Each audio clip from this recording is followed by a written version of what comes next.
On attaque donc avec la politique et la campagne ajaxienne des élections municipales. Rassemblement national, Moussa Baladine et UDR, le parti d'Éric Ciotti.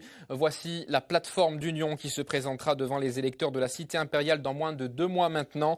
Cette démarche a été présentée ce matin en présence notamment de celui qui sera tête de liste, le représentant du Rassemblement national en Corse, François Filoni. Marie-France Giuliani, Stéphane Lapera.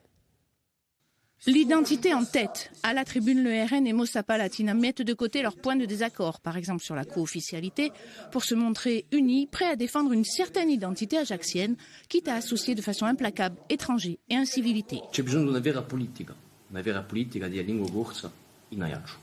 Ensuite, l'identité, ce n'est pas seulement la langue. L'identité, c'est aussi et surtout le fait de se sentir chez soi à Ajaccio. Et le moins qu'on puisse dire, c'est que ces dernières années, Ajaccio a beaucoup changé, pas toujours en bien. Quand je vois qu'il y a certains quartiers qui se communautarisent, quand je vois qu'il y a une perte de valeur à cause de sujets, à cause de la drogue, à cause d'une insécurité grandissante. Doubler le nombre de policiers municipaux, multiplier les caméras de surveillance pour l'aspect sécuritaire comme pour la mobilité, on promet beaucoup. Des bus et des eurodateurs gratuits, 3 nouveaux parkings, le rétablissement des acquis sociaux des conducteurs de bus.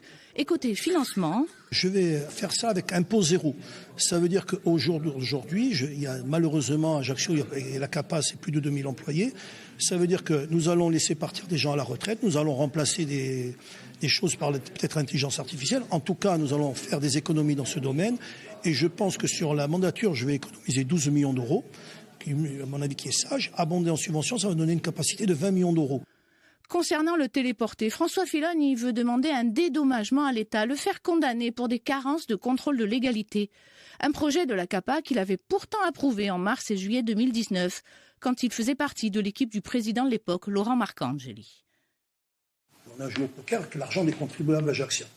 Je tiens à dire combien, pour Éric Ciotti, parmi les colistiers, des représentants de l'UDR et même du RPR, un micro-parti que porte un ancien bonapartiste. Élu municipal dès 2014, depuis peu dans l'opposition, il fixe sa priorité.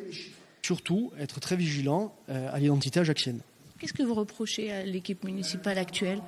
Alors, l'équipe municipale actuelle, je me garde de leur reprocher quoi que ce soit. Il est toujours difficile de gérer une commune. Ils vont poursuivre les tractages et la communication sur les réseaux sociaux.